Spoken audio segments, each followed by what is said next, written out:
Bueno, pues buenas noches. Les agradecemos a todos y a todas que nos acompañen esta noche para asistir a la presentación del libro del doctor Eckhard Boege acerca del concepto de diversidad y patrimonio biocultural de los pueblos originarios y comunidad equiparable. Yo no me voy a encargar de las semblanzas, será Enrique Ramírez del INA, del Centro INA Veracruz, quien lo hará.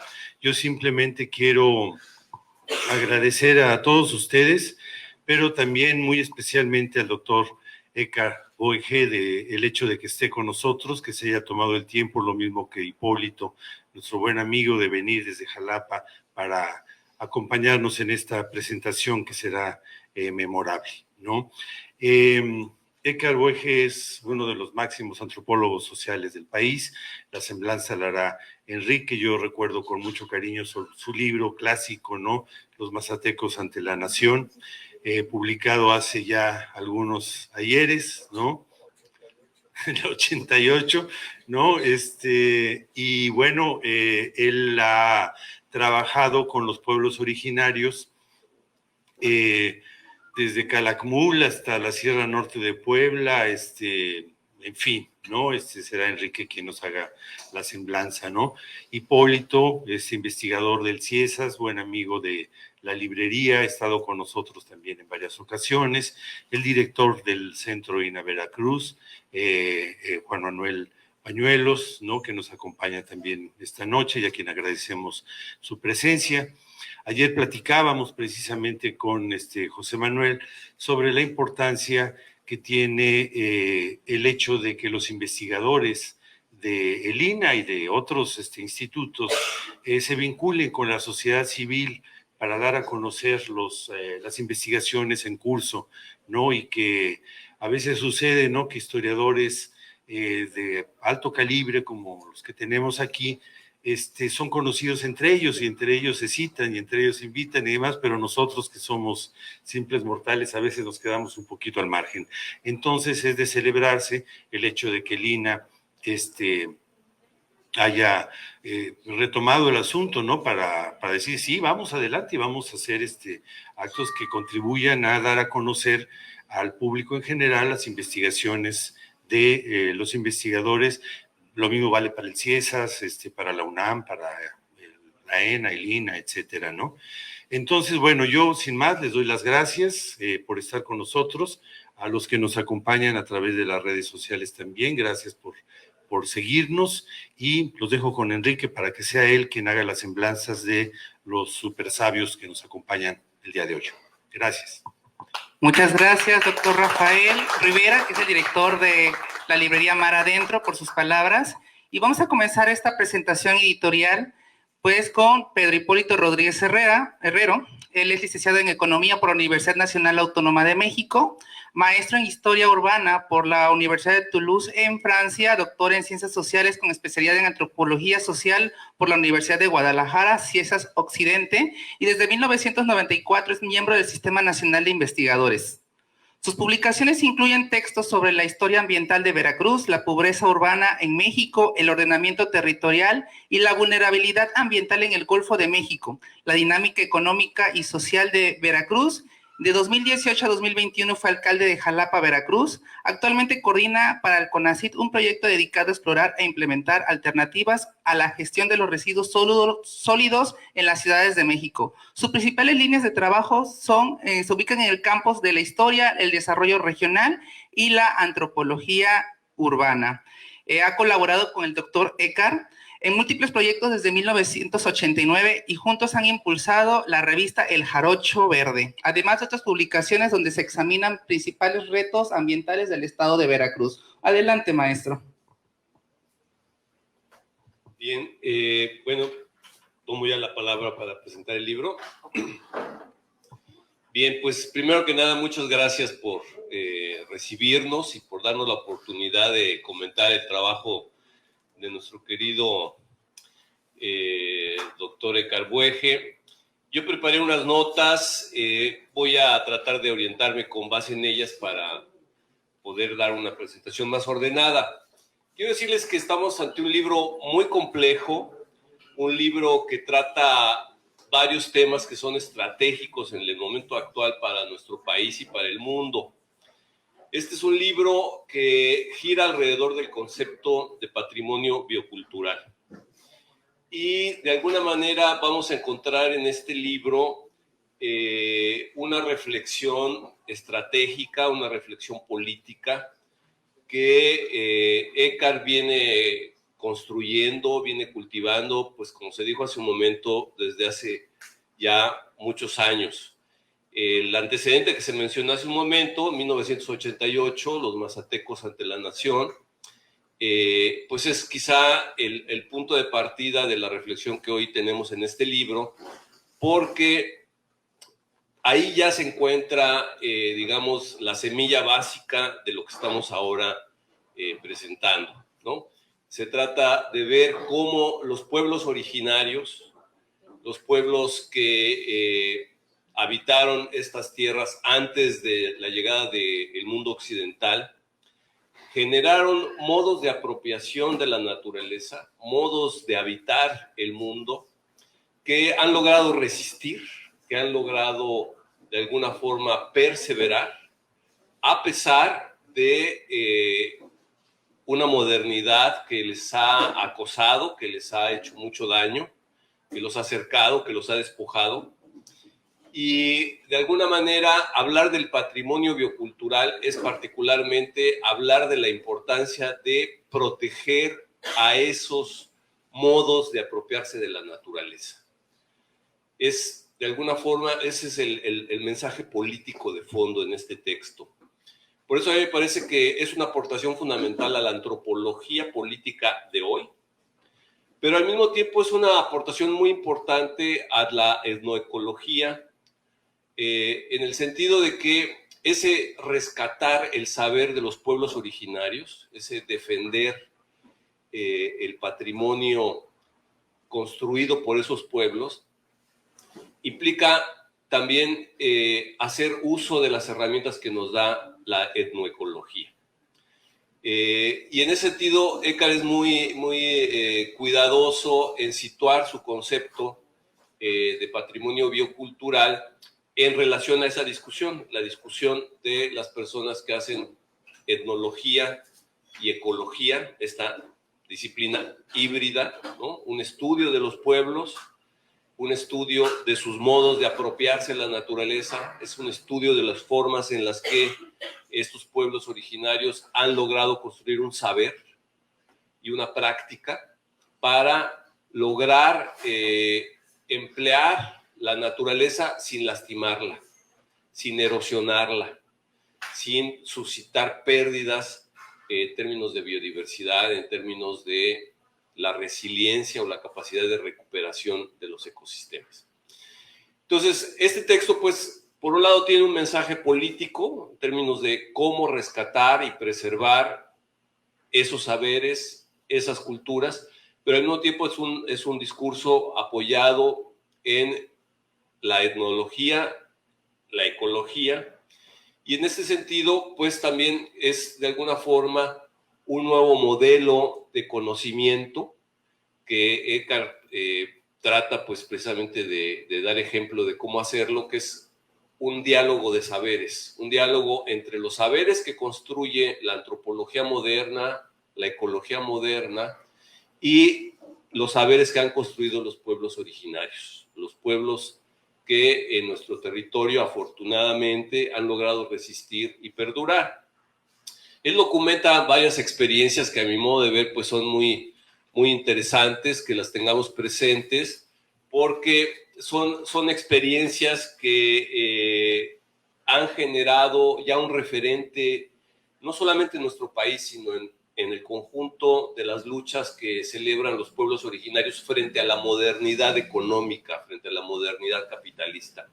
Entonces él documenta, vimos el libro de La Mazateca, pero también documenta experiencias aquí muy cerca de nosotros, en la Sierra Norte de Puebla, en Cuetzalan, en la Tosepan, Titanisque, o documenta experiencias como los caracoles zapatistas, o la experiencia de los pueblos originarios en la región de Zongolica, muy próxima de nosotros, o la experiencia en toda la Sierra Norte de Oaxaca, la Sierra Juárez, o la experiencia también de los pueblos de Michoacán.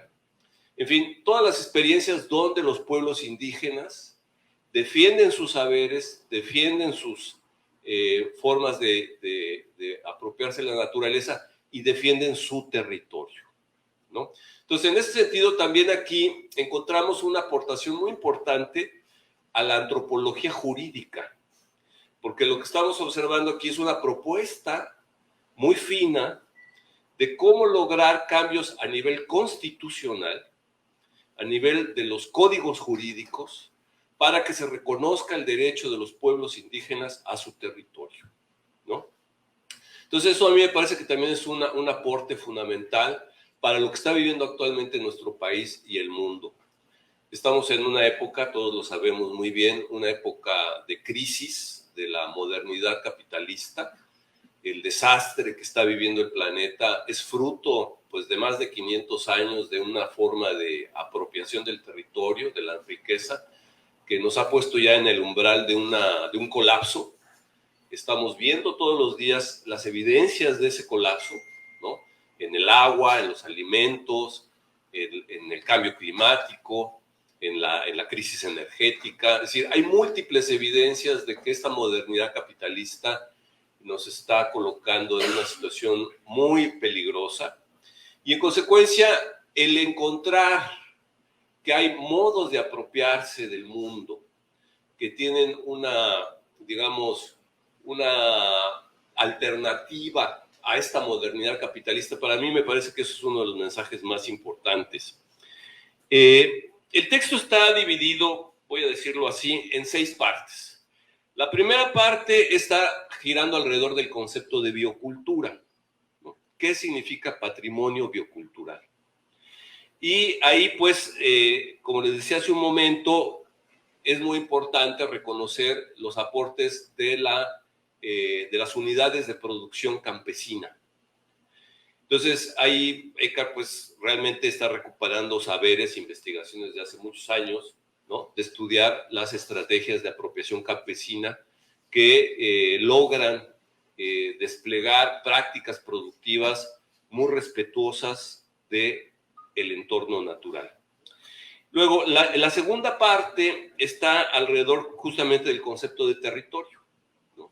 Cómo se construyen regiones indígenas, cómo se configura el espacio que se apropian los pueblos indígenas. Y aquí él echa mano, pues, de otro libro también muy importante que él escribió ya hace tiempo, con compañeros de aquí de la región, el libro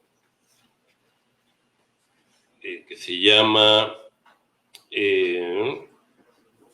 Patrimonio Biocultural, editado también ¿es por el INA también? Semarnat. Entonces, ahí él lo que hizo fue un trabajo verdaderamente extraordinario, que fue cotejar lo que dicen las instituciones mexicanas acerca de dónde están los pueblos indígenas. Ustedes saben, hay toda una discusión de cómo se reconoce la presencia de los pueblos indígenas en el territorio. Un indicador es la lengua, ¿no? ¿Dónde están las personas que hablan las lenguas indígenas? Pero él hace una discusión muy interesante para mostrar que ya no solamente es por la lengua, sino por el hecho de que el hogar donde se habla esa lengua alberga no solamente una lengua, sino que alberga toda una cultura que le acompaña, ¿no? El vestido, la gastronomía, los hábitos rituales, la religiosidad. Es decir, no solamente es la lengua es muy importante porque es el plano, pues, en el que nos comunicamos, pero el plano en el que nos comunicamos está transmitiendo muchos otros saberes vinculados, como digo, a lo que es nuestra vida cotidiana, nuestros modos de comer, nuestros modos de habitar, nuestros modos de vestir, nuestros modos de convivir, ¿no? Nuestros modos de celebrar a nuestros ancestros, todo este plano de la religiosidad. Entonces, esta idea de recuperar el concepto de territorialidad, como les decía hace un momento, pues implica también ya una estrategia política, ¿no? De cómo lograr configurar prácticas y estrategias políticas para defender los territorios indígenas. La tercera parte del libro justamente ya se mete a lo que comentaba hace un rato, que es el derecho, ¿no? El plano constitucional, cómo defender los derechos culturales de los pueblos indígenas. Y yo creo que ahí sí tenemos que ser muy solidarios todos los que estamos aquí, que yo creo que la mayor parte somos mestizos, porque tenemos que reconocer el valor de los pueblos indígenas para poder defender sus territorios. Creo que es algo muy importante, yo creo que ese es uno de los aspectos que más vale la pena destacar de este libro, porque fundamentalmente somos lectores mestizos los que estamos acercándonos a esta literatura. Y tenemos que reconocer solidariamente las luchas de los pueblos indígenas por defender su territorio, que muchas veces son luchas ecológicas, ¿no? Ellos no lo dicen de manera explícita, pero nosotros que estudiamos temas de conflictos ambientales en todo el planeta, sabemos que, aunque no se mencione la palabra ecología, las luchas de los pueblos originarios por defender su territorio son luchas ecológicas. Están defendiendo su agua, están defendiendo sus bosques, están defendiendo sus semillas, están defendiendo sus prácticas, ¿no? Sus modos de alimentarse. Entonces, esta es la tercera parte. La cuarta parte es donde él se enlaza con una discusión que tiene mucha importancia actualmente en nuestro continente y en todo el sur del planeta, que es la ecología política del sur, ¿no? Ustedes saben, hay una discusión que han venido alimentando sobre todo compañeros de Brasil, de Argentina, de Chile, de Colombia, que es la epistemología del sur. Es decir, un conjunto de saberes que desde la antropología, desde la sociología, desde la ciencia política, nos proponen cambiar nuestro modo de acercarnos a la realidad para descolonizarnos. Es decir, muchas de las categorías con las que pensamos la realidad son categorías coloniales, son categorías donde sin darnos cuenta estamos replicando, estamos reproduciendo la dominación del saber dominante, ¿no? La forma en que hemos sido educados por estos saberes que nos transmitieron pues desde nuestra más tierna infancia. Y estos saberes, lo voy a decir de una manera muy esquemática, pero es importante que ustedes lo sepan, responden a un modelo antropocéntrico, es decir, hemos sido educados para dominar la naturaleza, ¿no? Hay un endiosamiento de la ciencia moderna, la ciencia occidental, que considera que nosotros somos los sujetos que dominamos a la naturaleza. Y en consecuencia, esos códigos científicos que nos colocan como el centro del universo, y que han desencantado el mundo, que han roto la religiosidad, que han roto lo sagrado, que han secularizado todas las prácticas sociales, son las que en parte nos han colocado en la situación en la que estamos ahora, ¿no? Porque no respetamos nada, no respetamos la sacralidad de los bosques, no respetamos la sacralidad del agua, no respetamos la sacralidad de la vida, nos consideramos dueños del universo, dueños del planeta, y esas prácticas que transmite el saber occidental, la metafísica de Occidente, de alguna forma forman parte de la colonialidad. Entonces, romper con esa colonialidad es el gran desafío del momento presente para todos los que hemos sido educados en el concepto de ciencia moderna, ¿no? Entonces, aquí hay pues un planteamiento que a mí me parece también muy interesante para seguir discutiendo. Y bueno, la quinta parte es justamente el rescatar propuestas de buen vivir, ¿no? Todos venimos hablando siempre de los indicadores de bienestar, que qué progresivo ha sido nuestra situación al cabo de años de desarrollo económico, nuestros indicadores de bienestar, de que logramos mejorar los indicadores de alfabetización, de calidad de vivienda, de Producto Interno Bruto, todos los indicadores que hablan del progreso, hay que replantearlos a partir de conceptos que han generado los pueblos originarios, que son los conceptos de buen vivir. Es decir, un nuevo modelo de vida que es cualitativo y que no tiene esta parte mercantil, que no mide el bienestar por niveles monetarios de ingresos, sino que mide el bienestar por otros criterios cualitativos, la calidad del buen vivir, la buena vida, en fin. Y bueno, el libro cierra, y creo que eso es la parte que vale la pena que lo discutamos aquí con Eckhart, sobre ese diálogo de saberes. Bien, muchas gracias.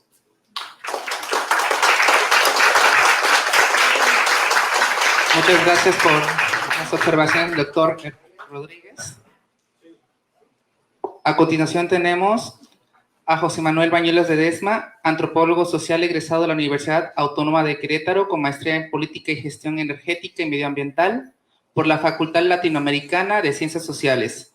Desde 2004 trabaja mediante la antropología aplicada en el diseño e implementación de programas y proyectos de desarrollo educativos y culturales con el Instituto Nacional Indigenista, CONACULTA, la Fundación Bill y Melinda Gates, el Colegio de Michoacán, la Comisión Federal de Electricidad, el Gobierno del Estado de Oaxaca y el Banco Mundial, en las regiones sur de Querétaro, centro de Guanajuato, Tierra Caliente de Michoacán, Cerdán y valles centrales de Puebla, Costa Chica, Sierra Sur y Mixteca de Oaxaca, Tierra Caliente de Guerrero, Valle de Cintalapa, Chiapas y Cuernavaca, Morelos. Actualmente es director del Centro INA Veracruz desde octubre de 2019.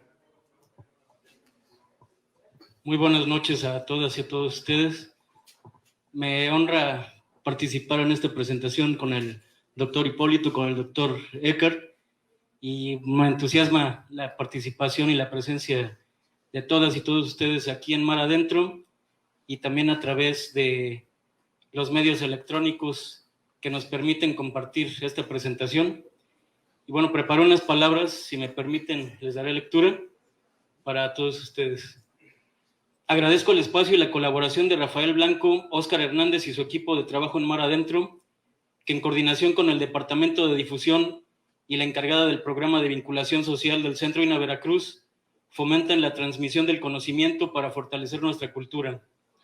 Nos entusiasma la presencia de todas y todos ustedes en Mar Adentro y a través de los medios electrónicos para compartir la presentación del libro del doctor Eckhart Boege Smith acerca del concepto de diversidad y patrimonio biocultural de los pueblos originarios y comunidad equiparable, en su primera edición publicada en 2021 por la Secretaría de Cultura, la Benemérita Universidad Autónoma de Puebla y el INA. Resultado de un enfoque crítico con una propuesta metodológica transdisciplinaria que promueve los derechos económicos, sociales y culturales de pueblos originarios en sus territorios para reconocer y proteger la riqueza y diversidad de su patrimonio. Asimismo, subraya la necesidad urgente de instrumentar mecanismos que garanticen la libre determinación desde la dinámica, expectativas y necesidades de los mismos pueblos originarios. Mecanismos que impulsen el diálogo y la generación de conocimiento para el diseño e implementación de estrategias y políticas respetuosas de las tradiciones culturales y los sistemas ambientales, políticas y estrategias que estén encaminadas a un desarrollo sostenible y autónomo para la administración y el aprovechamiento de su territorio y sus recursos naturales, que como bien indicó el doctor Hipólito, a través de la ecología y de la etnografía, pero estos como insumos también para la antropología aplicada y el derecho comparativo, ¿no?, que nos permita cambiar la legislación. El doctor Boege Smith, profesor investigador emérito adscrito al Centro INA Veracruz, refuerza tanto a nuestro instituto como a los diversos centros de estudio e investigación científica, donde colabora con su destacada trayectoria, prolífica producción académica y las relevantes aportaciones para fortalecer el legado ancestral de pueblos originarios a las comunidades contemporáneas, desde el estudio de la experiencia acumulada en su interacción con el entorno ambiental y configuración de su territorio, en comunidades indígenas de las que Eckhart aprende y en las que acompaña con sus propuestas y recomendaciones para favorecer su conservación, reproducción y transmisión del conocimiento ancestral a las nuevas generaciones.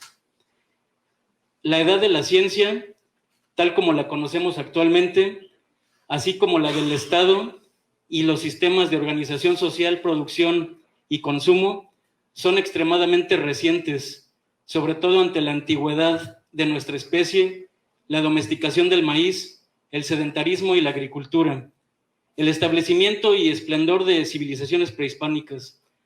Tanto el capitalismo como el socialismo y el comunismo, aunque bien sabemos que difieren en varios temas y perspectivas, coinciden en la noción de un desarrollo ilimitado.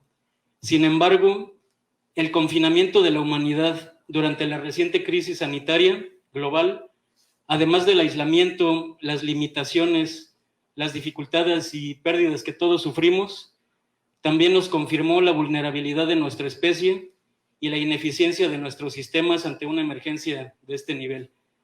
Es urgente rehabilitar el tejido social y nuestra relación con el medio ambiente desde la sociedad civil, la academia y el gobierno.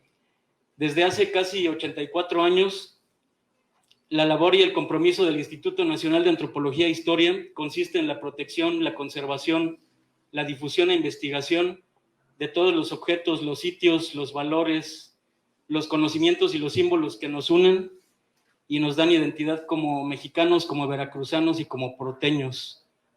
Por lo tanto, estamos a favor de una investigación científica sustentable que genere y socialice el conocimiento, la promoción de buenas prácticas para la inclusión, la planeación participativa y libre determinación, con el objetivo común de un desarrollo sostenible que mitigue y compense la incertidumbre de nuestras sociedades y la sobreexplotación de los ecosistemas. Gracias.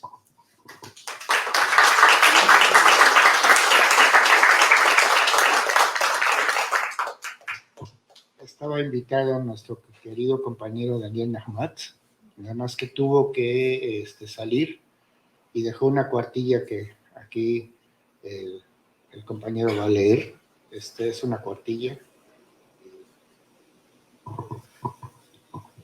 Notas al libro sobre diversidad y patrimonio biocultural de Eckhart Boege, de Daniel Nahmat Molinari, del Centro INA Veracruz.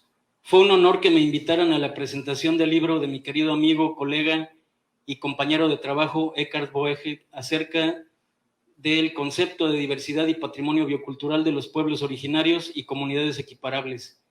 Y fue una verdadera lástima no poder estar presencialmente en ella por razones ajenas a mi voluntad. Vayan estas líneas para resarcir para ustedes, escuchas y para mí esta ausencia. No reseñaré el libro ni la obra vasta del autor. Tecleo simplemente varias ideas que acuden a mi mente a partir de la lectura del valioso contenido del libro. Durante mucho tiempo me pregunté sobre el origen del concepto biocultural, del cual incluso he oído que fue creación del propio Eckhart, idea surgida a partir de su ya clásico texto El patrimonio biocultural de los pueblos indígenas de México. En el texto que ahora se presenta, Eckhart rastrea los orígenes del término y muestra el amplio debate del que surge este poderoso concepto de la ecología política, poderoso no solo por su potencialidad analítica y académica, sino por constituir un término que es útil en la deconstrucción de una forma de ver y acercarnos a la naturaleza. Lo biocultural combate frontalmente el pensar a la naturaleza como ajena a lo humano, incluso como su contrario. Así, en el pensamiento occidental de la sociedad industrializada, el hombre tiene que dominar a la naturaleza, someterla, idea que aún perdura y que es sustento de la grave crisis medioambiental que atravesamos. Tal como dijo Marx, el capital destruye las dos fuentes de su riqueza, la naturaleza y el hombre, lo cual vemos con pena en este proceso de globalización y capitalismo salvaje. Lo biocultural reconoce la indivisibilidad del hombre y la naturaleza, y es un término que lleva a actuar en consecuencia a favor de la vida. El concepto que ahora ocupa un importante lugar en el debate académico es incorporado para codificar las relaciones entre sociedad y naturaleza, mismo papel que el autor atribuye a las lenguas indígenas como filosofías prácticas que resuelven esta relación evolutiva entre el hombre y su medio natural. Estas filosofías que llegan al planteamiento del buen vivir y otros conceptos de resistencia de los pueblos ante el embate de la globalización y el colonialismo, que es su punta de lanza en los territorios indígenas. Así, las filosofías de los pueblos indios y sus lenguas se conjugan en los planteamientos teóricos de los estudiosos de la sociedad y la naturaleza para reinventar posibles futuros, como dicen Barrera y Toledo, citados por Boeg. Los planteamientos teóricos y las filosofías indias se suman en la búsqueda de nuevas utopías, a partir de nuevas formas de hacer conocimiento, de superar el etnocentrismo y la superioridad de la academia sobre el pueblo estudiado, y hacer ciencia desde el sur, desde la profundidad del trabajo con la gente, en lo que Boeg llama el diálogo de saberes, otro concepto poderoso que se va construyendo para avanzar en sus nuevas formas a una antropología aplicada con y desde los pueblos indígenas. La nueva etnografía, la etnografía compartida. ¿Cómo es que Eckhart teoriza sobre todo esto? Lo hace desde su amplia práctica de antropólogo comprometido, desde sus trabajos con los mazatecos, los seris, los macehual, los pueblos mayas y tantos otros grupos en los que ha realizado investigación y acompañado a los pueblos en sus procesos organizativos. Recomiendo que se vea su reciente trabajo con la cooperativa Tosepan y el Códice Macehual. No deja de inquietarme una duda. ¿Qué papel jugamos los pobladores urbanos en este proceso de ecología política del que nos habla Eckhart? ¿Qué papel jugamos en la utopía? Espero discutirlo con él en un futuro no lejano. Seguramente tiene respuestas que veremos pronto. Mientras tanto, dejo a ustedes mi más amplia recomendación para la lectura del libro de Eckhart, que los llevará a reflexionar sobre el destino de nuestro planeta y de la vida en el mismo. Gracias.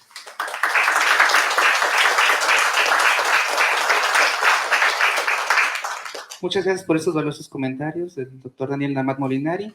Y a continuación, también tendremos al autor, Eckhart Boeg Schmidt, maestra en Antropología Social por la Escuela Nacional de Antropología e Historia, también conocida como ENA, doctor en Etnología por la Universidad de Zurich, fellow del Programa de Estudios Avanzados en Desarrollo Sustentable y Medio Ambiente por el Colegio de México, profesor de Investigación Científica emérito del Instituto Nacional de Antropología e Historia y miembro del Sistema Nacional de Investigadores desde 1988. Su trayectoria es muy amplia y la verdad sería muy complicado leer su amplio currículum. Lo que sí voy en este caso a remarcar es que muchas de sus publicaciones están relacionadas con el patrimonio biocultural de los pueblos indígenas, la organización de la cultura, la relación indígena, naturaleza, sociedad, control cultural indígena y campesino de sus territorios y comunidades, ordenamientos ecológicos y sociales del territorio y conservación y uso de la biodiversidad y agrobiodiversidad.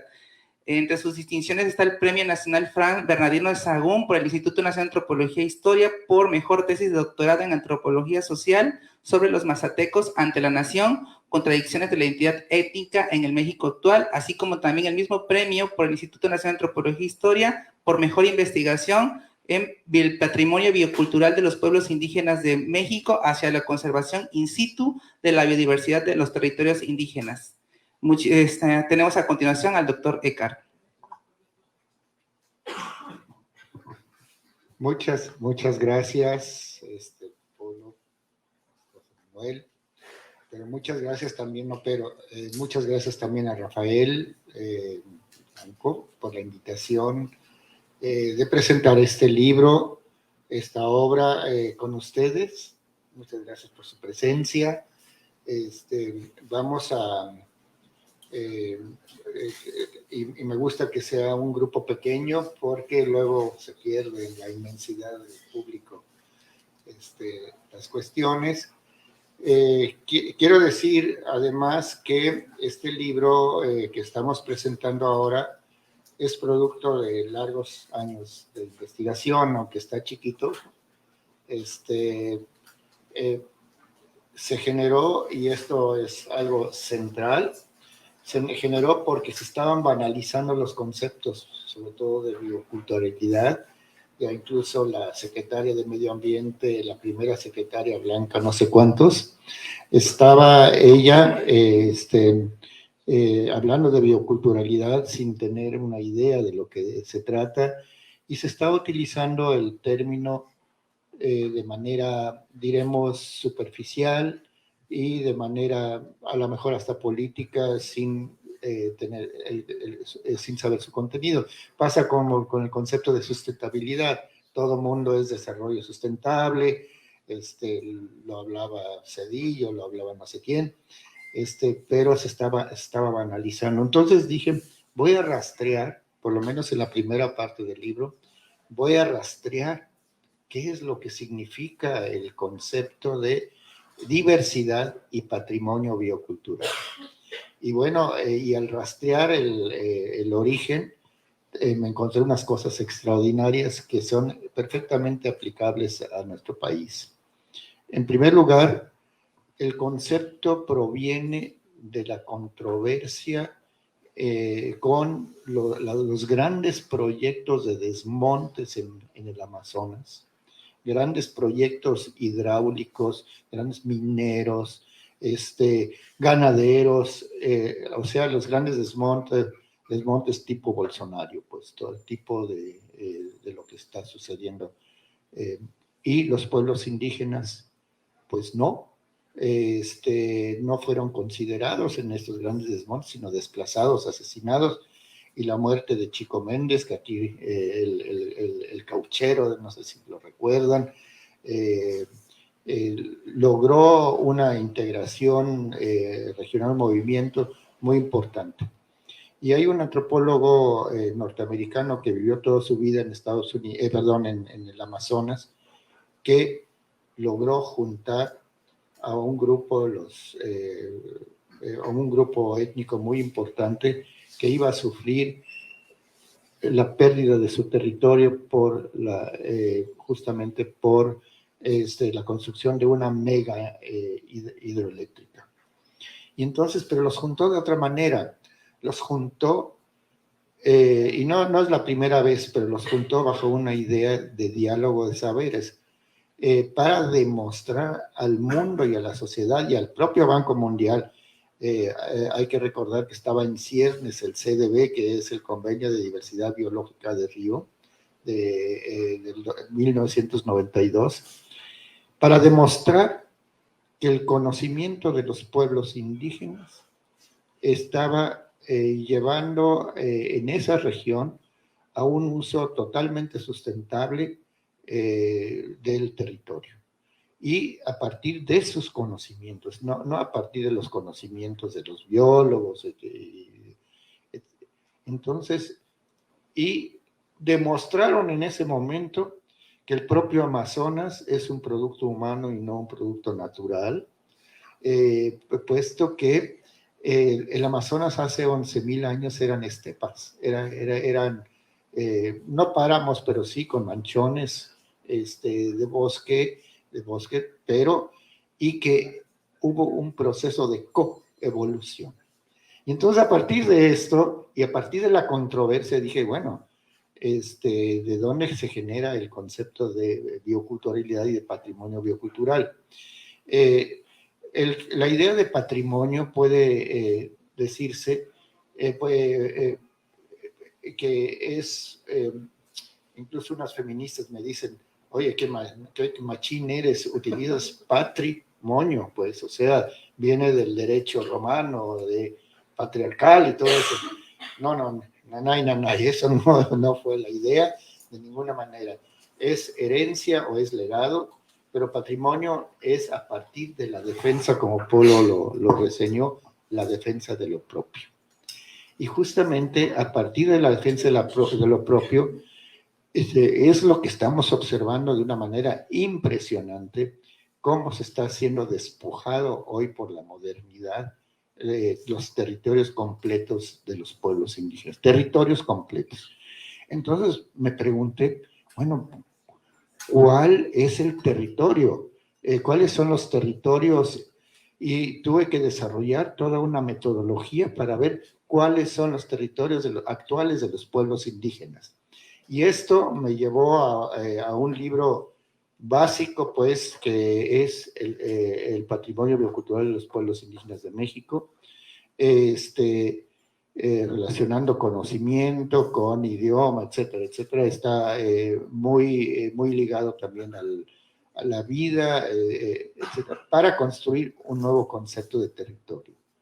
No se trata de territorios en sí y por sí, que es muy importante, sino se trata de territorialidades en donde viven los propios pueblos indígenas, pero también la construcción a partir de los zapatistas, a partir de los,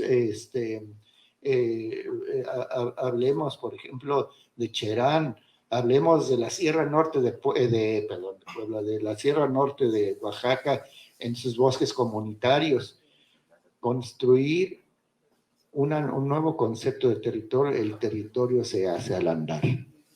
El territorio y el terruño se hace al andar. ¿Y qué al andar? Pero ¿desde qué punto de vista? En la Sierra Norte de Puebla, en el 2011, les cayó el chahuisque, para decirlo coloquialmente. Fracking. Un sistema de represas de Walmart, del Grupo México, de Banamex, igual que los que están teniendo los dueños de los aerogeneradores en el Istmo.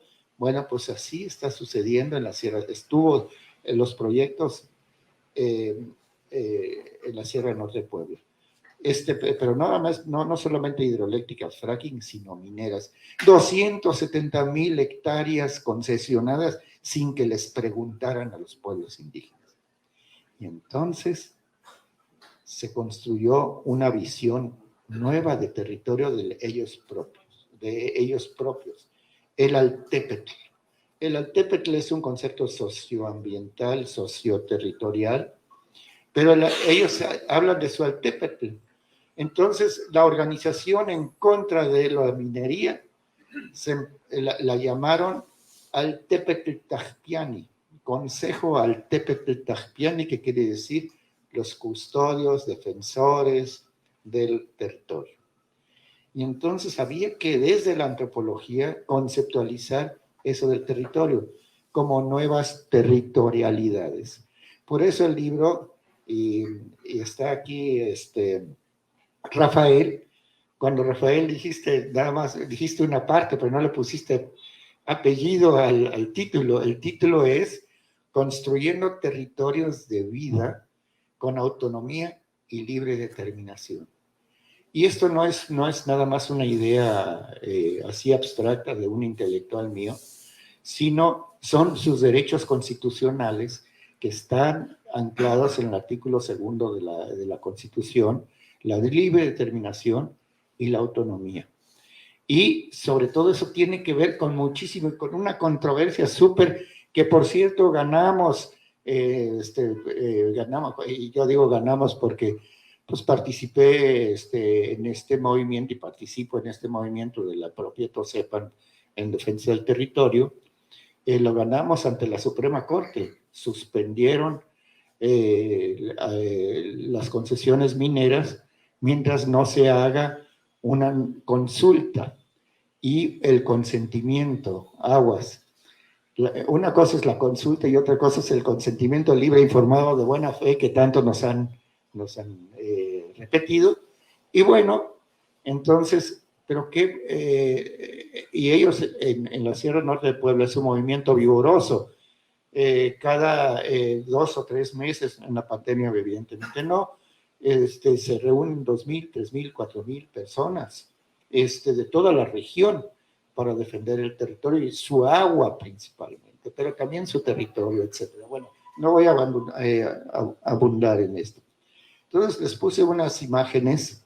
¿Qué significa la bioculturalidad? Estos son paisajes bioculturales y hay muchísimos más que están en el libro.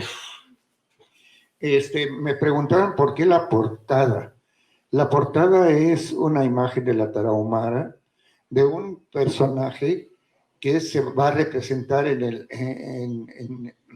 Semana Santa a los malos, pero parte directamente, se baña directamente en barro, y entonces van a presentar a los malos contra los buenos, pues, en una cuestión jesuítica de hace mucho tiempo, que que hicieron estas pascolas y otros tipos de de representaciones. Pero lo que a mí me llamó la atención es el surgimiento de la tierra, pues prácticamente no es el golem, pero es prácticamente el surgimiento de la tierra, y lo puse como portada. ¿Por qué? Porque justamente lo que ustedes platicaron es justamente esa visión distinta de la naturaleza. Nosotros somos naturaleza, somos no solo partes, sino somos naturaleza. Y cualquier infracción a la reciprocidad con esa naturaleza se genera el tesáhuit. La Sierra Norte de Puebla tuvo el año pasado el huracán, pues, hace en 1999 unas inundaciones brutales, deslizamientos de ríos, de cerros, etcétera. Y Veracruz padecimos todo esto. Pero esas inundaciones de Veracruz las padecimos por falta de reciprocidad del humano con la naturaleza, en el sentido de que lo estamos utilizando como un pozo sin fondo. O sea, ganaderización. Veracruz es un ejemplo brutal de la ganaderización, de la amplia ganaderización, con una destrucción y ganancias fáciles finalmente de territorios completos. Pero lo que quería decir con esto, es que, miren ustedes, uno de los componentes básicos bioculturales del patrimonio biocultural son lo que ven en esa imagen no son confetis, sino son todos los lugares en donde se han encontrado y registrado distintos tipos de maíz, porque México es centro de origen y diversificación genética, domesticación y diversificación genética. ¿Podrías ir a la segunda imagen, por favor? A la segunda imagen que, entonces, miren, la idea de bioculturalidad y patrimonio biocultural pertenece a una trilogía muy importante, en donde México es un centro de origen biológico impresionante. El 10% de todas las especies en el mundo están en nuestro paisito en el sentido de que, no somos Siberia, no somos Canadá, no somos Estados Unidos, del 10%, pero en ese 10% hay un proceso de domesticación del cereal más importante del mundo y el más plástico del mundo. Y entonces hay una trilogía entre la diversidad cultural y la diversidad, y por eso y los ecosistemas, es una diversidad biocultural. Y entonces el patrimonio biocultural contiene un elemento muy importante, que es la territorialización de la cultura en un territorio determinado, en la relación con los ecosistemas, por eso biocultural, con los ecosistemas, en coevolución. Todos los ecosistemas que vemos hoy en la Tierra son ecosistemas artificiales, aún los bosques más pristinos. ¿Por qué?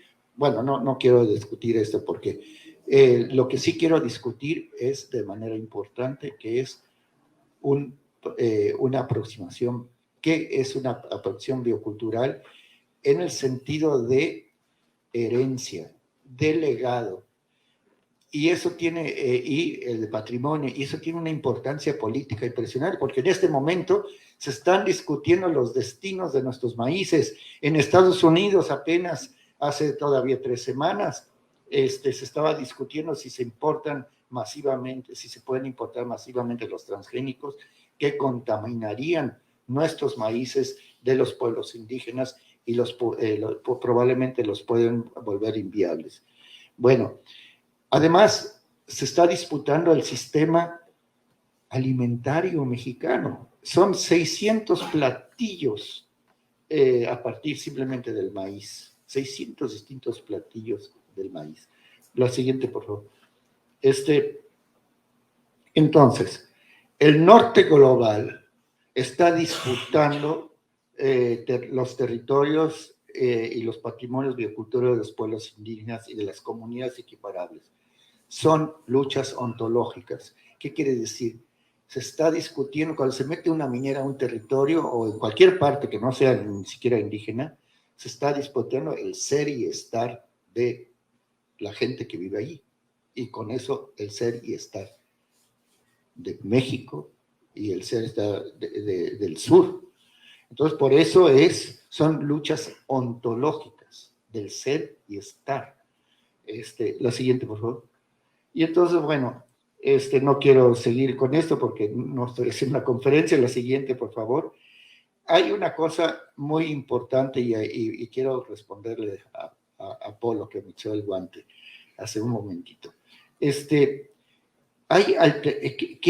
¿Qué alternativa ya platicaron de la lo colonial y la decolonialidad? Central, importante en este texto, de la ecología, no antropología política solamente, sino de la ecología política del sur, porque se trata realmente de una bioeconomía global que se está imponiendo en este país a partir de los tratados de libre comercio, a partir del proceso de industrialización, lo que quieran, sin que se respete una cuestión central que tiene México.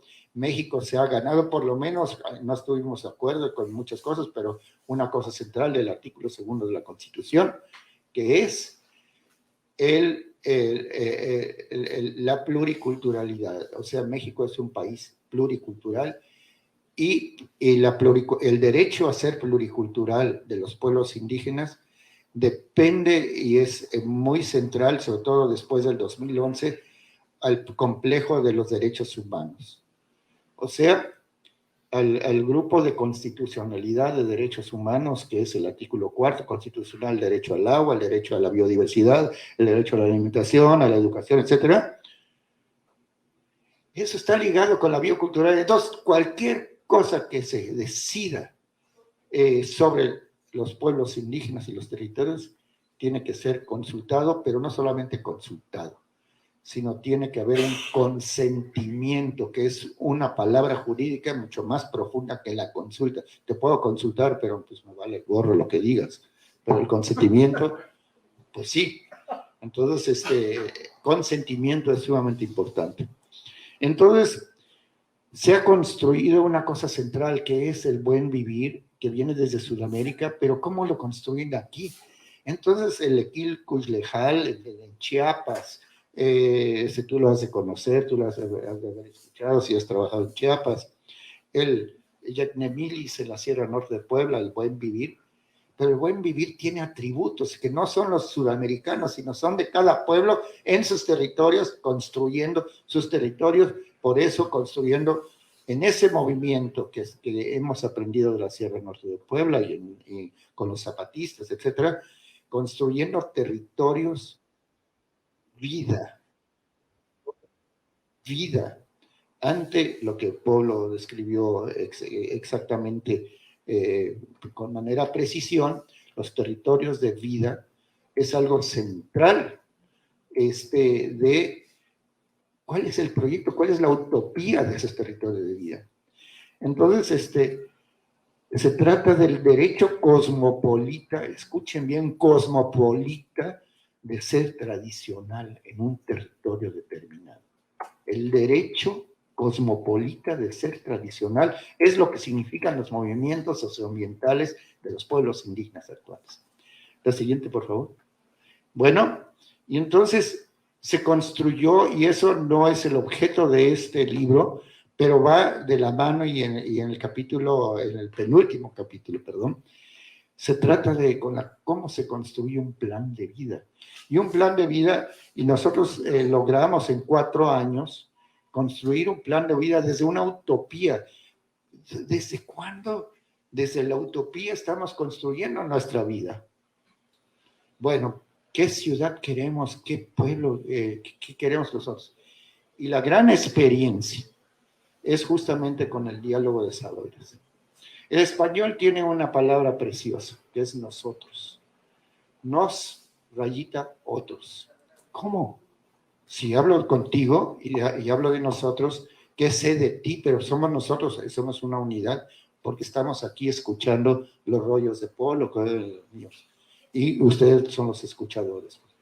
Formamos un nosotros, pero eso nosotros, vamos a decir,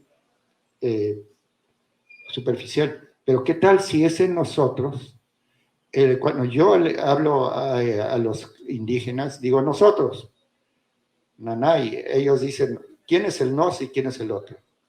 Y entonces, ¿qué tal si invertimos el nos y los otros? Y ahí se genera el diálogo de saberes. Tienen la misma valencia. Yo, estudioso, doctorado desde el 88 en el SNI, la misma valencia del niño, del anciano, del productor de café, etcétera, la misma valencia de conocimiento, conocimiento. ¿Por qué la misma valencia? Porque son conocimientos construidos que dialogan para hacer desde la utopía un plan de vida.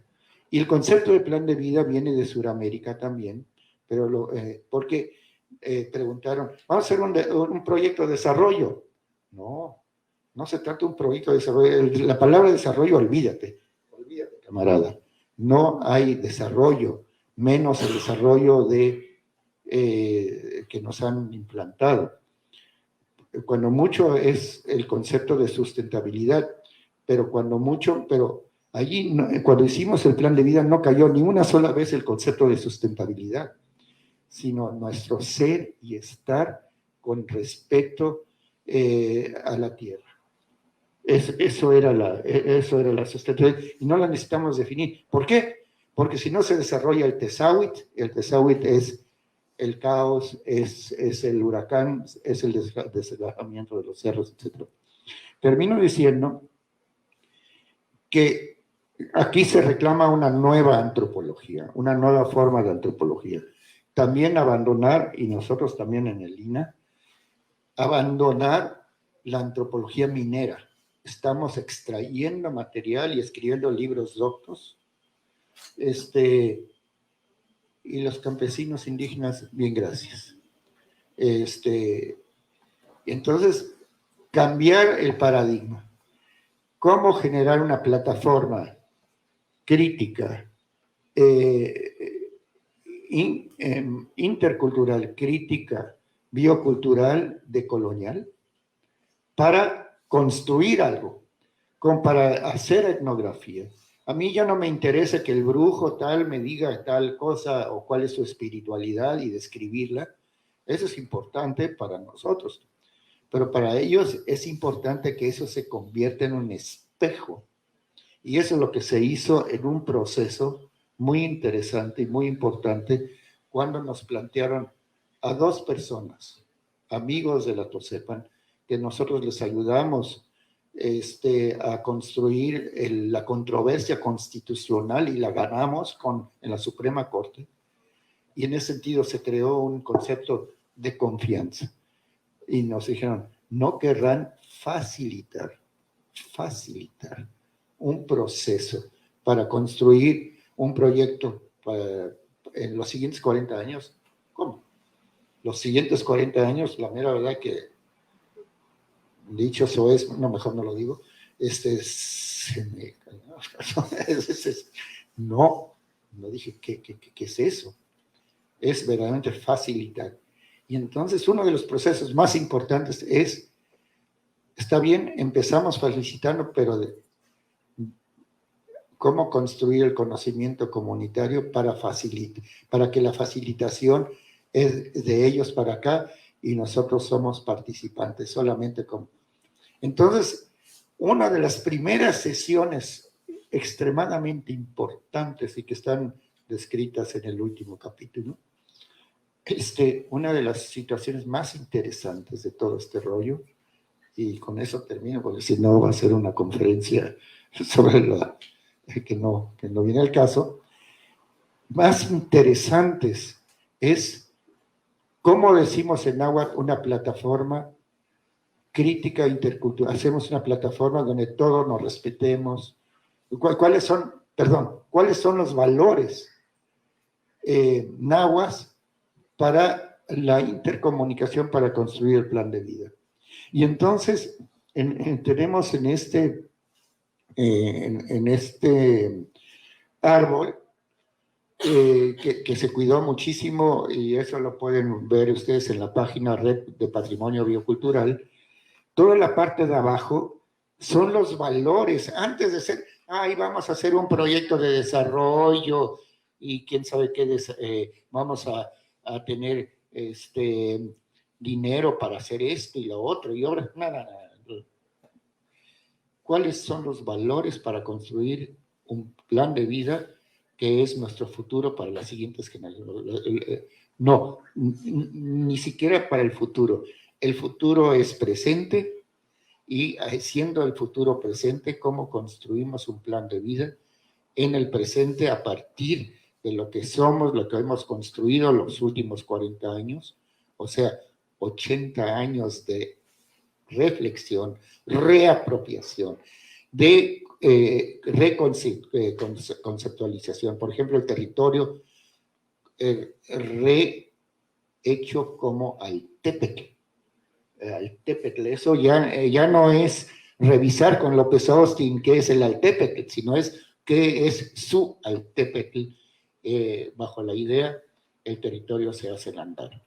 Y entonces, bueno, en la parte de abajo están todos los valores, y en la parte de arriba están pues, líneas que llamamos estratégicas, pero jóvenes, ¿cómo llamamos líneas estratégicas en náhuatl?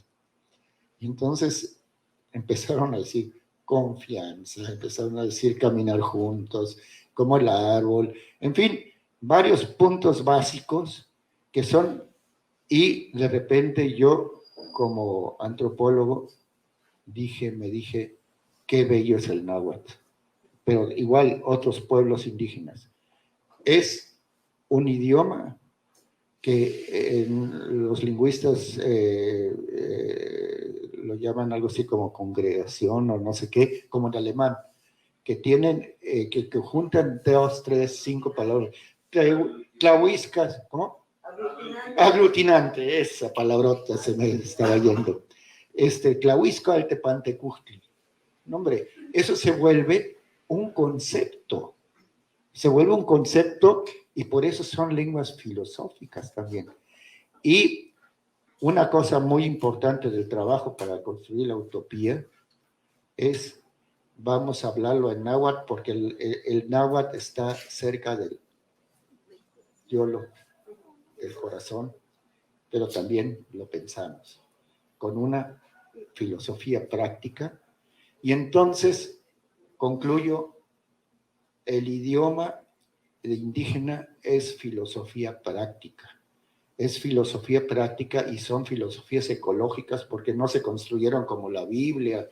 En el alemán, la Biblia fue ahí se construyó el alemán con la Biblia de Lutero, pues. En el francés común se construyó con la Revolución Francesa como lengua nacional, etcétera. Pues aquí son lenguas ecológicas que describen con precisión y con una espiritualidad determinada el entorno, el territorio. El territorio se hace al andar, el Altepetl. Muchas gracias.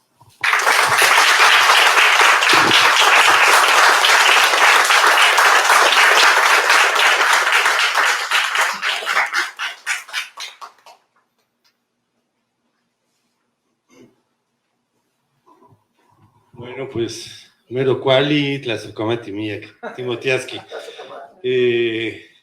Muchas gracias, qué brillante reflexión, Hipólito, Écar, Juan Manuel. Les agradecemos muchísimo. Quiero tratar de reparar, aunque sea tardíamente, un error que cometí al agradecerles a ustedes, a Hipólito Rodríguez, a Écar Boeje, a Juan Manuel su presencia, y omitir el agradecimiento para el antropólogo Eduardo Valenzuela, que ha hecho colaboraciones importantísimas para esta librería, y entre ellas fue la de acercarnos al maestro, al doctor Écar Boeje. Gracias también Daniel, donde quiera que andes por ahí, por participar en este coloquio.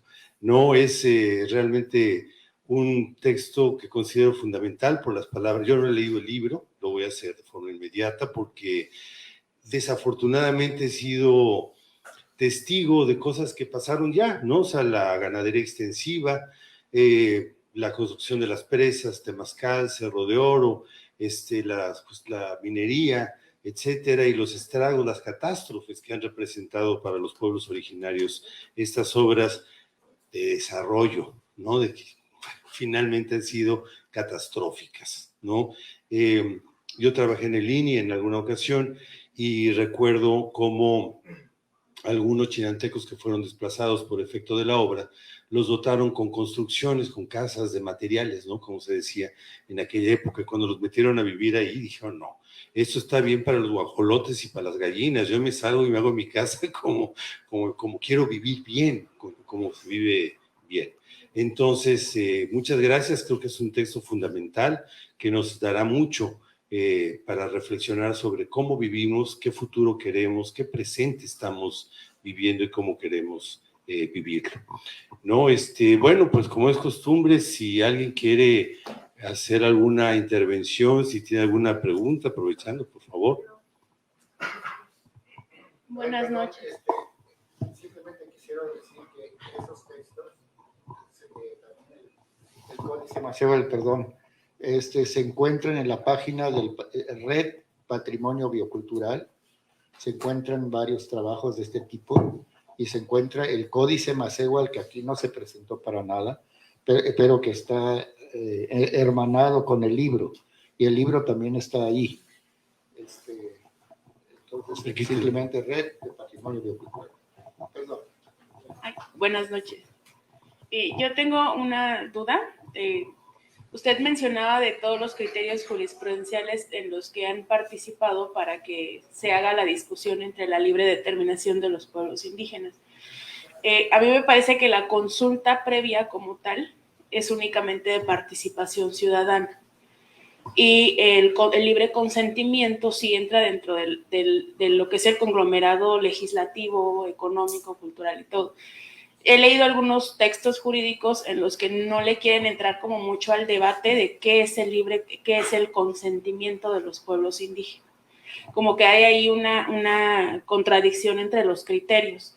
Entonces, de acuerdo a lo que usted menciona dentro de su libro de la nueva antropología jurídica, ¿cómo sería la correcta aplicación de las instituciones públicas o gubernamentales para que sí se dé de manera fidedigna dentro de los principios de la consulta previa un libre consentimiento? Porque no se aplica, incluso en su aplicación, el gobierno no actúa de manera horizontal, sino de manera, protege más a los desarrolladores o a las empresas que de manera en la horizontalidad en la que deberían ellos trabajar con los pueblos.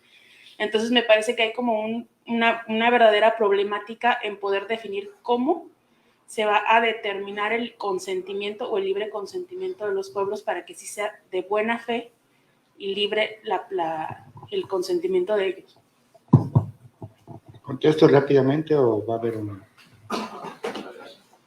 Adelante. Muy bien. Te contesto con un acontecimiento reciente. En la 34ª Asamblea Regional de la zona de la Sierra de Puebla, donde participaron 19 municipios y 340 comunidades, representantes de comunidades, más o menos 3,000, 2,000, 3,000, después de la pandemia, se firmó uno por uno de los participantes una cuestión la Suprema Corte, es lo que se ganó en la Suprema Corte, es la suspensión definitiva ahí les va la palabrota, se declara insubstancial las concesiones mineras fulana y sultana y tal, no todas las de la Sierra de Puebla, sino fulana, y si las empresas quieren entrarle de nuevo, tienen que hacer la consulta. y el consentimiento. ¿Qué hace la Secretaría de Economía? Pues INPI, por favor, haz la consulta. Y ni siquiera habla del consentimiento. Entonces, ¿qué hizo la 35ª? Perdón, la numeración, a lo mejor me equivoco. La 35ª Asamblea dijo: disculpen ustedes, señora jueza, ya no solo, aunque diga la Secretaría de Economía que nos consulta, que nos va a consultar, nosotros no otorgamos el consentimiento a través de esta asamblea. Firmaron 3,000 indígenas en la Sierra Norte de Puebla. Y damos por hecho que ya está dado el no consentimiento. Tú eres testigo de esto. El no consentimiento. Entonces, es una lucha a muerte.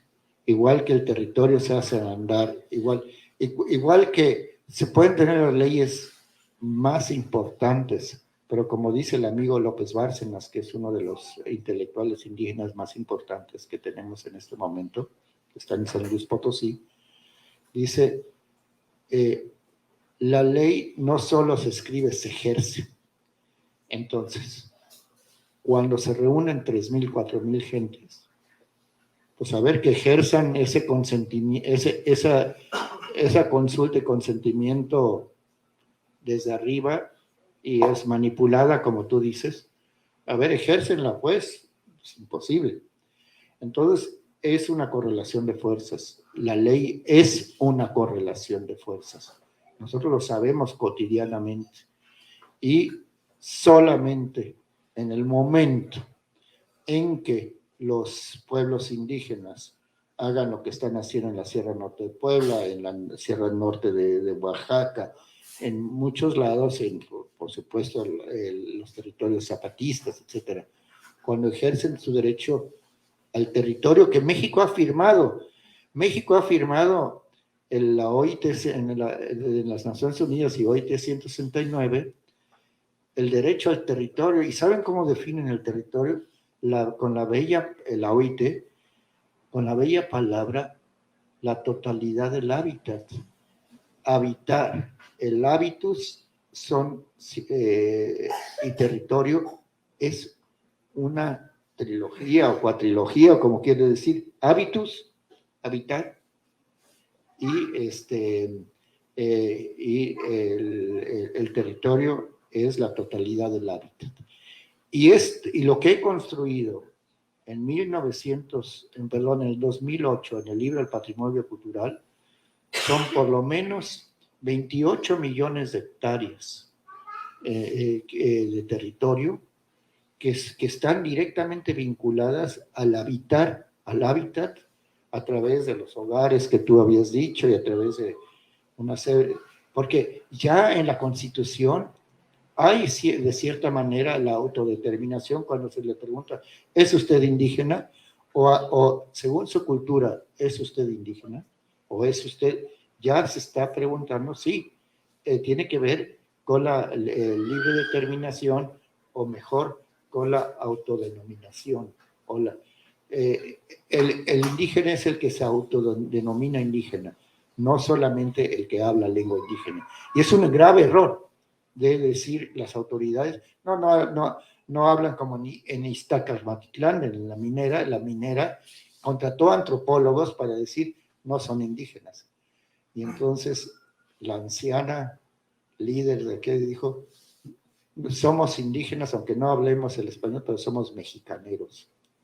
Entonces, bueno, la autoconciencia, etcétera, etcétera. Entonces, jurídicamente, la ley se ejerce, y lo que han hecho los indígenas y en muchas partes es ejercer, y muchos los trabajadores, o sea, lo progresista, muchas veces las constituciones es que cuando el pueblo lo ejerce, no cuando lo ejerce el Estado, no cuando lo ejerce desde el Estado de arriba para abajo, sino cuando se ejerce de abajo para arriba.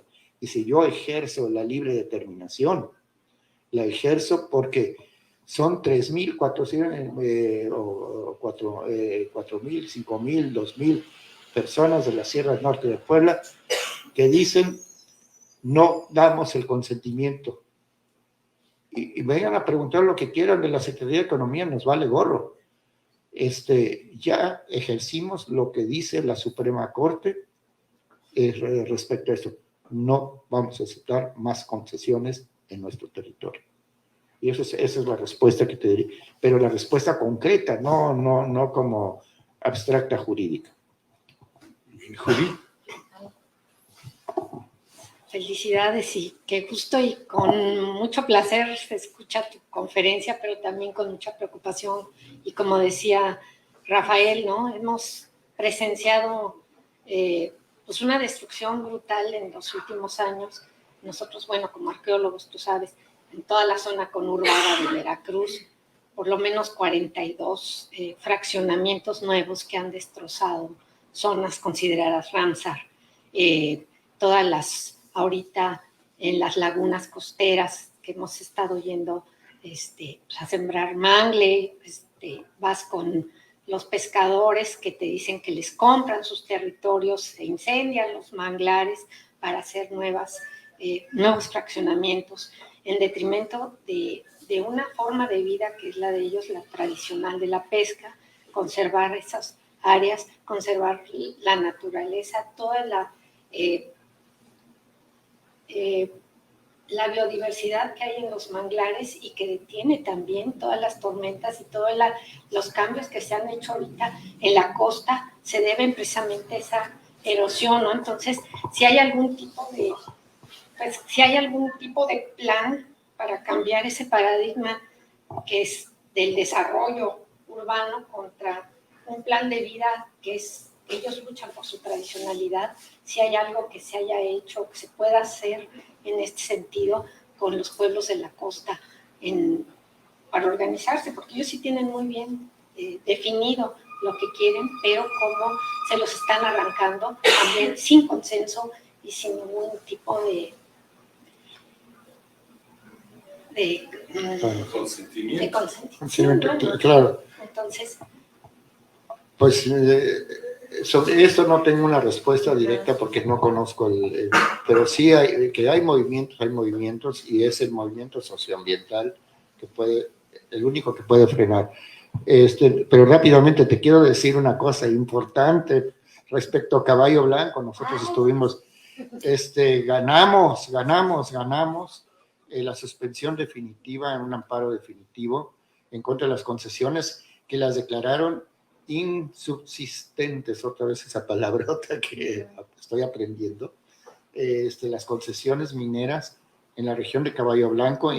Nosotros con el INA hemos trabajado muchísimo para que se respeten, etcétera, el patrimonio cultural y los paisajes arqueológicos, etcétera. Entonces, es de la insubsistencia. Solamente se logra con movimientos en este momento. Hay algunas cosas que evidentemente también con el observador se han logrado. No creas que solamente es parcial. La Sierra de Puebla evidentemente no nos ha metido la CFE, no nos ha metido el Ejército, no nos ha metido la Guardia Nacional, etcétera. Pero bueno, ahí terminó. Polo quiere decir cosas más importantes que No, es que hay que decir que también aquí hubo un logro muy importante. La Suprema Corte de Justicia reconoció el derecho del pueblo de la ciudad de Veracruz y de Boca del Río frente al proceso de ampliación del puerto de Veracruz, ¿sí? Y eso marca ya una ruptura política jurídica, ¿no? Es decir, ustedes conocen mejor que nadie el tema. La ampliación del puerto de Veracruz ocurrió en contra del área natural protegida de los arrecifes. Todo eso llevó la discusión a un plano jurídico y recientemente la Suprema Corte de Justicia señaló dos temas que son muy importantes desde el punto de vista jurídico. Uno, no era necesario decir que uno era aborigen de Veracruz para defender los arrecifes. todo habitante de esta zona tiene derecho a proteger su vida y en consecuencia eso ya crea un primer principio fundamental, ¿no? Y eso genera jurisprudencia para otros lugares de México.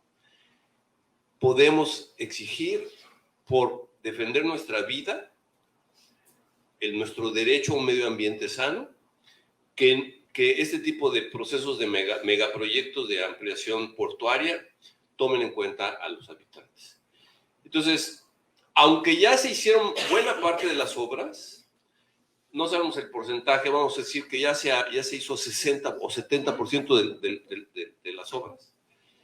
En este momento ya no pueden hacer nada más. Estarían violando la ley si siguen construyendo. Estarían violando la ley si siguen construyendo. Están ya fuera de legalidad las empresas que echaron a andar eso. Y luego, el segundo tema que es muy importante es que el juez estableció ya que hay un principio de precaución que tiene que valer en este momento. Aunque no haya evidencia científica de que la ampliación del puerto haya lastimado nuestra seguridad, hay un principio de precaución. Más vale que estemos preparados frente a la eventualidad de que un huracán venga a golpear el puerto y la carencia de los arrecifes nos ponga en una situación de riesgo. Entonces, esos dos principios, cualquier ciudadano tiene derecho a exigir, ¿sí?, que se proteja el entorno, porque es cercano a su modo de vida, y el principio de precaución. Entonces, eso también es un logro del puerto, de los habitantes del puerto de Veracruz que lucharon contra la ampliación del puerto. Entonces, claro, uno diría, se tardaron mucho tiempo en dar su dictamen los jueces, pero ya lo dieron, ¿no? Eso es una conquista muy importante. Y viene a cuento, pues, porque ahorita lo que estamos comentando del libro de Écar es que el tema jurídico se ha vuelto muy relevante para todos los movimientos ambientales de México, porque es usando el derecho que podemos exigir que se paren los megaproyectos, ¿sí? Usando el derecho. Y todos estos movimientos, tanto la victoria para que no haya mineras en el centro de Veracruz, para que no haya mineras en la Sierra Norte de Puebla, para que no haya megaproyectos como el del puerto de Veracruz, generan jurisprudencia y hace posible que a partir de ahora en otros lugares del país se utilicen esas victorias jurídicas para frenar el avance de estos nefastos proyectos jurídicos, políticos, empresariales. Y bueno, yo también creo que no se puede universalizar el tema de los megaproyectos, ¿no? Porque no es lo mismo, no sé, la industria extractiva minera, a algunos proyectos como el caso de la presa Paso de la Reina, que fue un intento en Costa Chica y Sierra Sur de Oaxaca, siguiendo las recomendaciones de Rodolfo Staubenhagen, Salomón Ahmad y bueno, de la ONU en general, para realizar buenas prácticas. Iba a ser el primer proyecto que no iba a haber desplazamiento de habitantes, que se reducía el embalse a 12,000 hectáreas a comparación de las, no sé, 200,000, no sé, de Chiapas, Cañón de Sumidero, Moreno, la presa Moreno. Entonces iban a modificar varios temas que antes se desarrollaban sin estudios previos, sin estudios de impacto social ni ambiental, ni participación ciudadana, y lamentablemente se enmarcó dentro del concepto de megaproyectos y se financiaron movimientos en contra, pero que detrás de esto también estaban los intereses internacionales para que sigamos explotando hidrocarburos en vez de poder aprovechar nuestros propios recursos naturales, ¿no? Porque tampoco podemos apagar la máquina y quedarnos sin electricidad, ¿no? Actualmente, pues lo que nos da es hidroeléctricas y termoeléctricas. Entonces, poco a poco hay que ir reduciendo a buenas prácticas y a mejores formas, ¿no? Pero para eso es indispensable la síntesis de toda la experiencia, de todos los estudios, y pues, de las buenas prácticas que se han logrado en distintos temas y en distintas regiones, ¿no? Y sí, yo creo que pues, en algún momento este registro y esta síntesis, que es emblemática, va a tener efecto. Porque pues ya como usted menciona, ya se están logrando en estos dos casos, ¿no? La minera y la ampliación del puerto. Doctor, en esta perspectiva, Sí. yo quiero saber su perspectiva personalmente, así, porque me causa mucho revuelo todo lo que he visto últimamente y no sé más del tema. En estos grandes procesos de construcción de los megaproyectos que se vienen presentando desde infinidad de tiempo. En este caso, la construcción del Tren Maya, ¿qué es lo que está pasando? ¿Qué es lo que hay aquí? ¿Por qué yo he visto, bueno, tantos ambientalistas, no tan solo ya a nivel local, sino a nivel internacional, nacional e internacional, que se han sumado a esto, han hecho amparos o tras amparos, en fin, unas multitud de situaciones que se han dado, así como que, bueno, ¿qué está pasando? Aunado también que hay una, como de pronto, así como que una avalancha de todos los asesinatos que se han dado en contra de personas, bueno, llamadas ambientalistas, y que de repente de la noche a la mañana o están encarcelados o luego están eliminados y ya que dejen de molestar. Y en este caso, pese a que, bueno, ha habido no tan solo la localidad, sino ya gente preparada, no sé, para sumarse a esta oposición al megaproyecto del Tren Maya, y donde se ha deteriorado no tan solo la naturaleza, sino los asentamientos prehispánicos, etcétera, etcétera, etcétera. Yo quisiera saber su punto de vista, su opinión muy personal como autor de este libro, donde usted está a favor de esto, ¿no? Y este megaproyecto, aparentemente, no puedo decir yo, sea lo opuesto, lo siniestro que lo que están diciendo estos grupos ambientalistas que se están presentando y que nadie hace caso, digamos de arriba. Nos sentamos a tomar un café. Es complicado el tema. Evidentemente, tren versus trailers, efectivamente yo estoy a favor de los trenes. De la trenificación del país estoy a favor totalmente. Si tú vas a la península de Yucatán ahora, es un tráiler tras el otro. Pero una cuestión importante es no el tren en sí y por sí. Eso de la destrucción y todo eso, aparte de, sí, lo de Tulum y eso sí, yo lo puedo fundamentar. Pero el tren en sí no es, sino qué conlleva, qué contexto, qué conlleva. Y el tren Maya hay que verlo también con el tren transísmico y la modernización del tren a Veracruz y al norte, etcétera. De tal manera de que está desencadenando procesos socioambientales que no están explicitados a la sociedad, ni siquiera local. Y entonces, la cuestión del tren en sí, pues no hay nada que decir.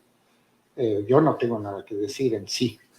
Lo que sí tengo que decir es qué pasará con las marraneras, con la exportación de carne de marranos a China a través de la destrucción sistemática de la selva por parte de los menonitas que producen los cereales para estas marraneras, para la exportación de carne de...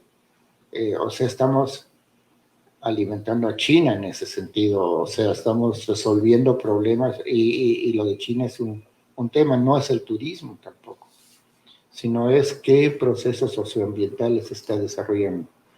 Para mí, lo del Tren Maya, en mi opinión personal, es respecto a, es el momento en que las comunidades mayas hagan sus ordenamientos territoriales como lo están haciendo. Es que cuando se habla de Tren Maya se dice, es un proyecto Fonatur. Hay muchos trenes mayas, hay muchas, incluso dentro del propio estado. Igual que en agua y con agua hubo muchas controversias directamente respecto al agua, y respecto el Estado mexicano y el gobierno mexicano no es uniforme. Entonces allí hay varios proyectos que se están unificando y depende del movimiento socioambiental. Por ejemplo, si hay grupos que se están organizando muy interesantemente en ordenamientos territoriales y generando en esos ordenamientos territoriales las reglas del juego de cómo es el uso de la tierra. Otros no. En otros, los menonitas están, por ejemplo, como algunos en Tecash, por ejemplo, están desmontando 800 hectáreas, etcétera, desmontando a la brutal. La Semana trata de parar eso, pero es un movimiento importante, una fuerza importante. Entonces, la pregunta no es el Tren Maya en sí, sino lo que conlleva el Tren Maya y los problemas socioambientales que eso conlleva. Y eso, ahora sí que solamente la movilización, en caso de los mayas o en caso de los habitantes locales, pueden contrarrestar ciertos procesos a su favor también, no solamente en contra. Por ejemplo, existe la Reserva Biocultural del PUC. La Reserva Biocultural del PUC es un consorcio de 5 municipios, más o menos 500,000 hectáreas, que tienen un proyecto propio, biocultural propio, y que está ligado a INA, simpatizan con la ruta PUC. Entonces la ruta PUC es realmente un territorio sumamente interesante, prehispánico, del PUC, pues, que se puede generar allí algo muy importante. Y bueno, respecto a una oportunidad que nuestro director y yo he platicado con él, está hablando respecto al Tren Maya, respecto al INA y respecto a nosotros los arqueólogos o los antropólogos, etcétera, hay una cosa muy interesante que es por primera vez que puedes tener un transecto impresionante de información que no has tenido en toda la península de Yucatán.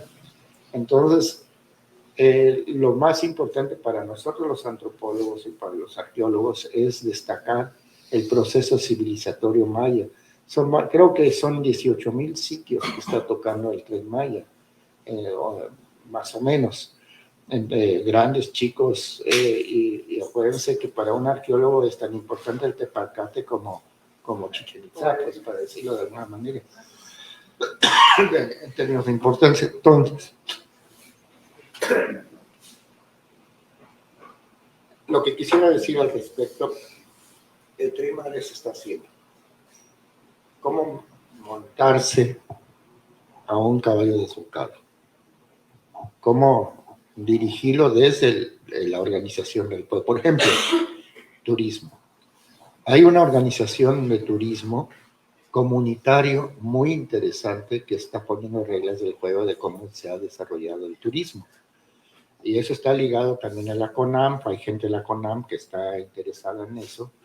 Y entonces, bueno, el caballo desbocado está, pero ¿cómo evitar que los grandes hoteles y todo esto se cobren? Entonces, por ejemplo, en los ordenamientos territoriales ya delimitaron, por ejemplo, en Calquiní, en otras partes, ya propusieron las reglas del juego. No se va a dar cambios de uso del suelo a grandes empresas, ni siquiera, sobre todo los que quieren hacer grandes extensiones para clubes de golf, por ejemplo. No son pequeños. O sea, ¿cómo cincelar? ¿Cómo eso lo que se llama el Tren Maya a favor de la propia gente, a favor de la cultura maya, a favor etcétera, y no versus, pues, porque sí hay versus.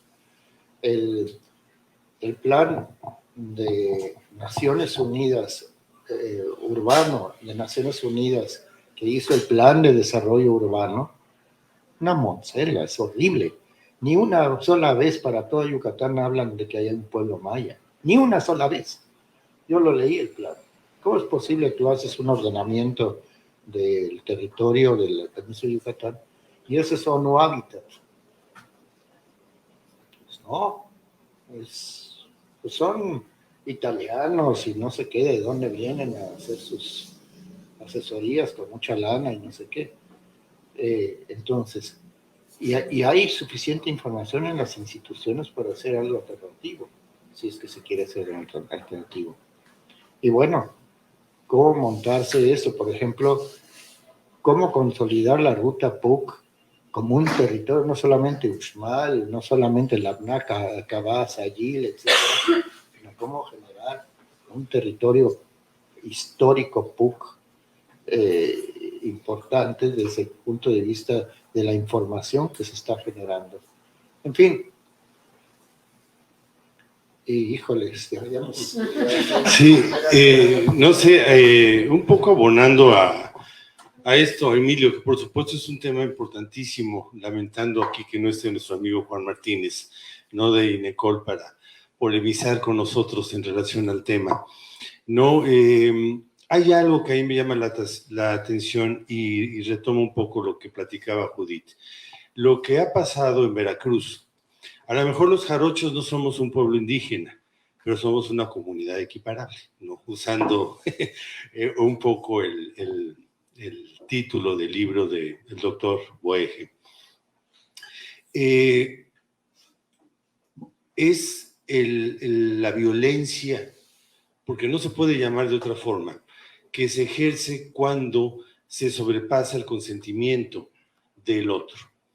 Y ese megaproyecto o esa catástrofe ambiental puede venir desde los desarrollistas que ocupan manglares que funcionan como vasos reguladores para taparlos de cemento y hacer fraccionamientos, o puede venir desde los gobiernos, ¿no? Como fue el caso en la época de Calderón, que se concesionaron partes del polígono del Parque Sistema Recifal para hacer la extensión del puerto, o puede venir desde cualquier lado, ¿no? Pero hay una violencia contra el consentimiento de la gente y hay expresiones, o sea, no hay en todos los casos experiencias tan exitosas como la de la Tosepan o como la de los purépechas de Cherán que le ponen un alto a los talamontes o como otras, ¿no? Caballo Blanco, ¿no? Donde ganaron. O sea, hay ocasiones donde los poderes fácticos simplemente rebasan violentamente el consentimiento de la gente que se opone a un proyecto de desarrollo, así llamado, ¿no? Que resulta catastrófico, ¿no? Se inunda tal parte de Veracruz, qué raro, ¿no? Pues ¿cómo no se va a inundar? Si antes aquí había un manglar que funcionaba como vaso regulador y ahora hay un superfraccionamiento, ¿no? ¿Qué va a pasar cuando venga un huracán? No, no tengamos la barrera de arrecifes que nos protege a los que habitamos por acá, ¿no? Pero bueno, no siempre hay estos ejemplos de éxito como son los de la Tosepan en la Sierra Norte de Puebla, ¿no? Y siento yo que sí es una violencia la que se ejerce de facto contra ese consentimiento que se expresa y que se ha expresado. Hubo oposición a la ampliación del puerto desde sus inicios y se la brincaron y siguieron adelante y ahora es pues tal vez demasiado tarde para revertir el daño que ya se causó al Parque Sistema Recifal Veracruzano, ¿no? Entonces creo y coincido con el doctor Écar Boege que es la movilización social la única capaz de poner freno a esta violencia que de facto ejercen quien sea, ¿no? Para acabar con este hábitat que forma un hábito también, ¿no? De vida y una buena vida, ¿no? Perdón, no tenía yo que meterme, pero no sé si hay alguna intervención. Yo solo, por favor. No, rapidito. Es que a mí sí me llama la atención lo del tren Maya, Y te quería preguntar cuál sería el impacto al impacto biocultural, porque son zonas que no están muy pobladas. Yo conozco esa zona, la camineta. Y lo que va a propiciar el tren es que se abran congregaciones, que llegue gente y que haga impacto al medio ambiente. Esa es mi opinión. También me preocupa la conservación de las zonas arqueológicas. Los megaproyectos de Carlos Salinas de Gortari, estos megaproyectos como en Teotihuacán, en Tlaxcala, aquí en Veracruz, Biobobos es uno de ellos. Me quedan más problemas que beneficios a Lina, porque hubo necesidad de tener custodios, de regularizar las zonas, y estos son muchos kilómetros en los que se están dejando descubiertas zonas arqueológicas, y yo no sé si hay algún plan, a lo mejor lo tiene, para la conservación de estos sitios arqueológicos, que me preocupa mucho, que están dando mucha divulgación y que de alguna manera, si no hay una buena protección y conservación, están invitando al saqueo. Entonces no sé cuál sería tu opinión, porque sí conoces toda la región, ¿verdad?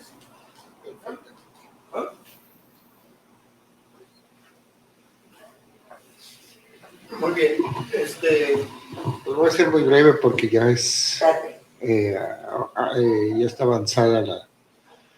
Efectivamente, se están descubriendo varias cosas y las empresas incluso no permiten trabajar a los compañeros y compañeras del INAH o de los que del rescate arqueológico, porque tienen que cumplir planes de tiempos y todo esto. Entonces es una lucha constante importante. Allí hay una contradicción importante que el INAH tiene que resolver, porque pues, es custodio del patrimonio. Ahora, el tema del saqueo, pues sí, es sumamente importante. No sé si se está intensificando el saqueo, hay que ver si se está intensificando el saqueo, que se está destruyendo, sí. Pero también se ha podido evitar, por ejemplo, en sitios más grandes, etcétera. Pero la península de Yucatán fue habitada de una intensidad impresionante. No hay casi, si vas a Calakmul no es una selva natural. Calakmul es una selva maya. Y la selva maya es selva de huracanes. Desde antes, pues. Quitamos lo maya, es selva de huracanes que desmontan, y es una selva resiliente. Incluso su resiliencia, si vamos a Calakmul, es muy impresionante la resiliencia de la selva. Entonces, el tema básico es la organización de la gente de las comunidades. En Tecash hay comunidades totalmente desorganizadas que están vendiendo por Facebook a sus tierras comunales. El tema también es de género. No son los indios bonitos que siempre decimos. Hay un problema de género muy importante. Los ejidatarios son socios y hay hijos de ejidatarios y mujeres que no tienen vela en entierro sobre su territorio. Es un problema de género importante respecto también y no solo donde el trazo del Tren Maya, en general, el sistema ejidal, aunque cada vez más hay mujeres ejidatarias por todo el problema de la migración, es un tema de género muy importante, porque no se trata de patrimonios, cambiando de tema de patrimonio, no se trata de patrimonios, sino son patrimonios de los socios ejidatarios y ni siquiera patrimonios familiares. Entonces muchas veces el ejidatario dice, sí, firma, aquí está tu lana, y la familia, bien, gracias, pues. Entonces hay un problema de género muy importante y de lucha. Y yo creo que de ahí también pueden hacer un movimiento sobre un proyecto de vida desde las mujeres, desde la desnudez socioambiental de las mujeres que no tienen derechos, pues, de cómo construir nuevas comunidades y por eso nuevas territorialidades. Por eso le doy importancia mucho a los ordenamientos territoriales y he insistido con los compañeros y con nuestra querida Aida Castilleja, cuando estaba todavía allí en las comunidades, hemos insistido muchísimo en que la cuestión de los monumentos prehispánicos, no monumentos, sino de los vestigios, etcétera, se ha incorporado al ordenamiento territorial como lo propio también, y solamente desde esa perspectiva podemos hacer algo. Si es de la perspectiva de Fonatur o de los megaproyectos, olvídate, Fonatur hasta el propio presidente dijo que no confía en Fonatur. Bueno, entonces, bueno, el tema básico es el siguiente. ¿Qué proyecto alternativo y justamente qué plan de vida? Entonces, yo creo que la importancia de este texto, no es darme de guayabazos, pues, sino la importancia de este texto es la construcción desde abajo de planes de vida muy interesantes. Y ahí participamos antropólogos, arqueólogos y muchas veces con la gente, pues. Y bueno, a lo mejor es una gotita sobre una piedra caliente, pero ¿qué más da? Yo tengo 10, 15, 3, 2 años de vida. Eso es mi vida, estar con los movimientos sociales hasta que les toca a los siguientes, pues, o hasta que nos toque, pero es una construcción colectiva. Entonces, esa construcción colectiva es la que tenemos que hacer.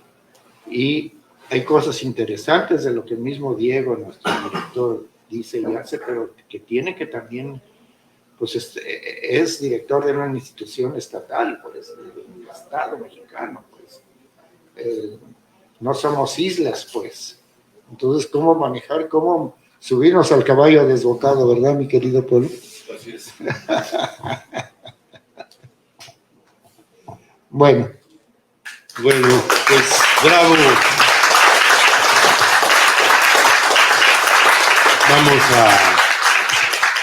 Agradecemos mucho a Hipólito Rodríguez, a Eckhard Buege, a José Manuel Bañuelos por estar aquí. Se trata sin duda de un texto fundamental.